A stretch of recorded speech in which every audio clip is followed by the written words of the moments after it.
ನಮಸ್ಕಾರ, ಇದು ನಿಮ್ಮೂರಲ್ಲಿ ಆರ್ ಕನ್ನಡ. ನಾನು ಶ್ರೀಲಕ್ಷ್ಮಿ ರಾಜ್ಕುಮಾರ್.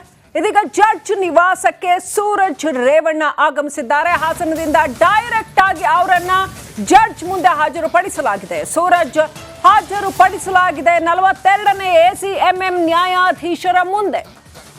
ಆರೋಪಿ ಸೂರಜ್ ರೇವಣ್ಣ ಅವರನ್ನ ಖಾಕಿ ವಶಕ್ಕೆ ಕೇಳಿದೆ ಅಂತ ಹೇಳಲಾಗ್ತಾ ಇದೆ.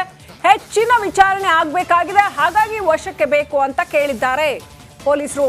ಬೆಂಗಳೂರಿನ ಕೋರಮಂಗಲದಲ್ಲಿರೋ ಜಡ್ಜ್ ನಿವಾಸಕ್ಕೆ ಕರ್ಕೊಂಡು ಹೋಗಿ ಜಡ್ಜ್ ಎದುರು ಹಾಜರುಪಡಿಸಲಾಗಿದೆ. ಕೋರಮಂಗಲದಲ್ಲಿರೋ ನ್ಯಾಯಾಧೀಶರ ಮನೆಗೆ ಬಿಗಿ ಭದ್ರತೆಯನ್ನು ಕೂಡ ಒದಗಿಸಲಾಗಿತ್ತು.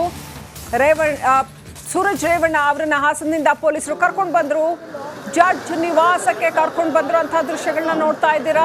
ನ್ಯಾಯಾಧೀಶ ಶಿವಕುಮಾರ್ ಅವರ ಮುಂದೆ ಹಾಜರುಪಡಿಸಿದ್ದಾರೆ ಪೊಲೀಸರು. ಕೋರಮಂಗಲದ NGVಯಲ್ಲಿ ಇರುವಂತಹ ನ್ಯಾಯಾಧೀಶರ ನಿವಾಸಕ್ಕೆ ಕರ್ಕೊಂಡು ಬಂದು ಹಾಜರುಪಡಿಸಲಾಗಿದೆ.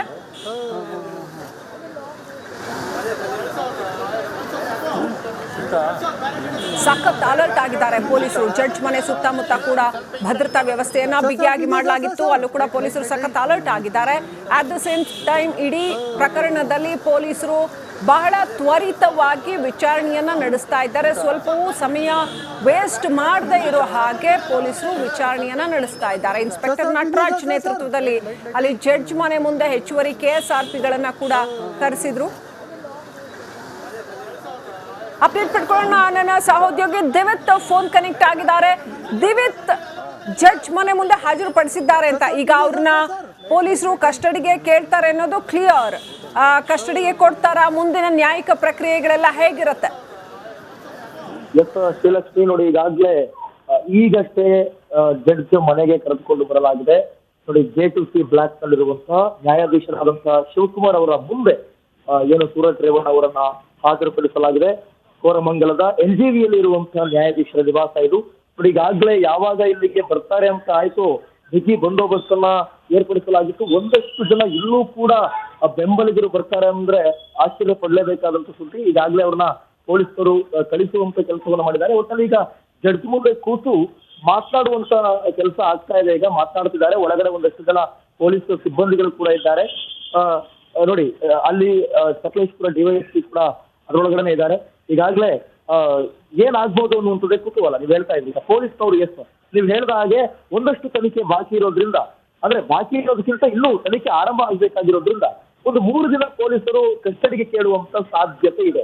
ಹಾಗಾಗಿ ಅದಕ್ಕಾಗಿ ಈಗ ಜಡ್ಜ್ ಮುಂದೆ ಅಲ್ಲಿ ಈಗ ಸರ್ಕಸ್ ನಡೀತಾ ಇರೋದು. ಒಂದು 3 ದಿನ ಅವ್ರಿಗೇನಾದ್ರೂ ಪೊಲೀಸ್ ಕಸ್ಟಡಿಗೆ ಏನಾದ್ರೂ ಸಿಕ್ಕಿದ್ರೆ ಇಡೀ ಸಂಪೂರ್ಣ ಅವರ ತೋಟದ ಮನೆಯನ್ನ ಜಾಲಾಡುವಂತ ನಿಟ್ಟಿನಲ್ಲಿ, ಮಹಜರು ಮಾಡುವಂತ ನಿಟ್ಟಿನಲ್ಲಿ ಈಗ ಅವ್ರನ್ನ ಪೊಲೀಸ್ ಕಸ್ಟಡಿಗೆ ತೆಗೆದುಕೊಳ್ಳುವಂತ ಸಾಧ್ಯತೆ ಇದೆ. ಮಾತುಕತೆ ನಡೀತಾ ಇದೆ ಶ್ರೀಲಕ್ಷ್ಮಿ. ಯಾವ ಆದೇಶ ಹೊರಬರುತ್ತೆ, ಏನಾಗುತ್ತೆ ಅನ್ನೋದನ್ನ ಅದು ನೋಡ್ಬೇಕಾಗುತ್ತೆ. Right, thank you Ashwath ಡೀಟೇಲ್ಸ್ಗಾಗಿ.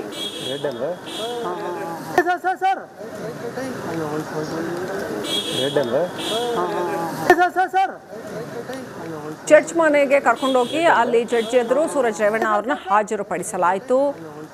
ಅಲ್ಲಿ ಕೂಡ ಬಿಗಿ ಪೊಲೀಸ್ ಬಂದೋಬಸ್ತನ್ನು ಏರ್ಪಡಿಸಲಾಗಿತ್ತು. ಎಲ್ಲ ಲೀಗಲ್ ಪ್ರೊಸೀಜರ್ಸ್ ಏನೇನು ಆಗಬೇಕು ಅದೆಲ್ಲ ಆಗ್ತಾ ಇದೆ. ಕ್ಲಿಯರ್ ಆಗಿ ನೋಡ್ತಾ ಇದ್ವಿ. ಮೊದಲು ಈ ಪ್ರಕರಣದಲ್ಲಿ ಫಸ್ಟು ಆರೋಪ ಕೇಳಿಬಂದಿತ್ತು, ಆದರೆ ಕಂಪ್ಲೇಂಟ್ ರಿಜಿಸ್ಟರ್ ಆಗಿರಲಿಲ್ಲ. ನಂತರ ಗೃಹ ಇಲಾಖೆ ಕಂಪ್ಲೇಂಟ್ ರಿಜಿಸ್ಟರ್ ಮಾಡಿಕೊಂಡು ಈಗ ಪ್ರಕ್ರಿಯೆಗಳು ಮುಂದುವರಿತಾ ಇದ್ದಾವೆ. ಸೆಕ್ಷನ್ಸ್ ಕೂಡ ಸಾಕಷ್ಟು ಸ್ಟ್ರಿಕ್ಟ್ ಆಗಿರುವಂಥ ಸೆಕ್ಷನ್ಸ್ ಇರ್ತಕ್ಕಂಥದ್ದು. ಹಾಗಾಗಿ ಇದರ ತನಿಖೆ ಬಹಳ ಗಂಭೀರವಾಗಿ ನಡೆಯುತ್ತೆ ಅಂತ ಅನ್ನಿಸ್ತಾ ಇದೆ. ನೋಡಿದ್ರೆ 42ನೇ ACMM ಜಡ್ಜ್ ಮುಂದೆ ಈ ಸೂರಜ್ ರೇವಣ್ಣ ಆರೋಪಿಯನ್ನ ಹಾಜರುಪಡಿಸಲಾಯಿತು. ಇನ್ನೇನು ಕಸ್ಟಡಿಗೆ ಕೊಡ್ತಾರಾ, ಎಷ್ಟು ದಿನ ಕಸ್ಟಡಿಗೆ ಕೊಡ್ತಾರೆ, ಯಾವ ದಿಕ್ಕಿನಲ್ಲಿ ತನಿಖೆ ಆರಂಭ ಆಗತ್ತೆ? ವೀಕ್ಷಕರೇ, ನಿಮಗೆ ಗೊತ್ತು, ಈಗ 2-3 ಕೇಸಲ್ಲಿ ಪ್ರತಿನಿತ್ಯ ನಾವು ಮಾಧ್ಯಮದವ್ರು ನಿಮಗೆ ತೋರಿಸ್ತಾನೆ ಇದ್ದೀವಿ ಯಾವ ರೀತಿಯಲ್ಲಿ ಜಡ್ಜ್ ಎದುರು ಹಾಜರುಪಡಿಸ್ತಾರೆ, ಆಮೇಲೆ ಅವ್ರನ್ನ ವಶಕ್ಕೆ ತಗೋತಾರೆ, ಆಮೇಲೆ ಮೆಡಿಕಲ್ ಟೆಸ್ಟ್ ಮಾಡಿಸ್ತಾರೆ. ಆನಂತರದಲ್ಲಿ ಕೃತ್ಯ ನಡೆದಿರ್ತಕ್ಕಂಥ ಮುಂದಿನ ದಿನಗಳಲ್ಲಿ ತನಿಖೆ ಮಾಡುವಾಗ ಕೃತ್ಯ ನಡೆದಿರ್ತಕ್ಕಂಥ ಸ್ಥಳಕ್ಕೆ ಕರ್ಕೊಂಡೋಗಿ ಮಹಜರು ಮಾಡ್ತಾರೆ, ಸಾಕ್ಷ್ಯ ಸಂಗ್ರಹ ಮಾಡ್ತಾರೆ.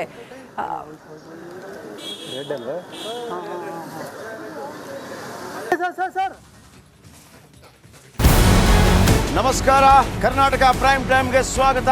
ನಾನು ಜಯಪ್ರಕಾಶ್ ಶೆಟ್ಟಿ. ಇಡೀ ಕರ್ನಾಡು ಇವತ್ತು ರೆಬೆಲ್ ಆಗಿ ನಿಂತಿದೆ.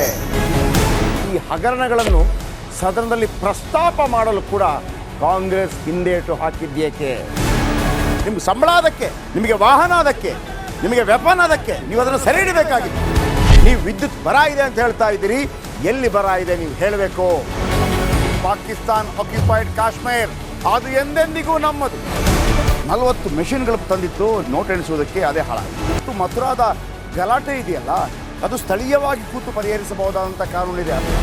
ಗ್ಯಾರಂಟಿ ಯೋಜನೆಯಿಂದ ನಷ್ಟ ಆಗಿದೆ, ಲಾಭ ಆಗಿದೆ, ದಯವಿಟ್ಟು ಹೇಳಿ.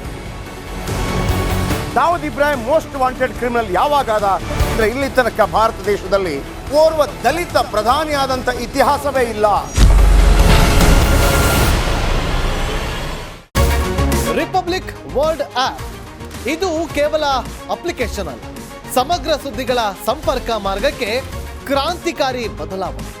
ರಿಪಬ್ಲಿಕ್ ವರ್ಲ್ಡ್ ಆಪ್ ಕೇವಲ ಸುದ್ದಿ ಅಪ್ಲಿಕೇಶನ್ ಅನ್ನ ಪರಿಚಯ ಮಾಡ್ತಾ ಇಲ್ಲ, ಬದಲಾಗಿ ಡಿಜಿಟಲ್ ಸುದ್ದಿ ಬಳಕೆಯ ಹೊಸ ಯುಗಕ್ಕೆ ನಾಂದಿ ಹಾಡ್ತಾ ಇದೆ. ಇದೊಂದು ಬ್ರೇಕಿಂಗ್ ನ್ಯೂಸ್, ಪ್ರಭಾವಶಾಲಿ ಕಾರ್ಯಕ್ರಮಗಳಿಗೆ ಗಟ್ಟಿಯಾದ ವೇದಿಕೆ. ರಿಪಬ್ಲಿಕ್ ವರ್ಲ್ಡ್ ಅಪ್ಲಿಕೇಶನ್ ಈಗ ಲೈವ್ ಆಗಿದೆ. ಗೂಗಲ್ ಪ್ಲೇ ಸ್ಟೋರ್ ಮತ್ತು ಆಪಲ್ ಆಪ್ ಸ್ಟೋರ್ ಎರಡರಲ್ಲೂ ಲಭ್ಯವಿದೆ. ಈಗಲೇ ಡೌನ್ಲೋಡ್ ಮಾಡಿ.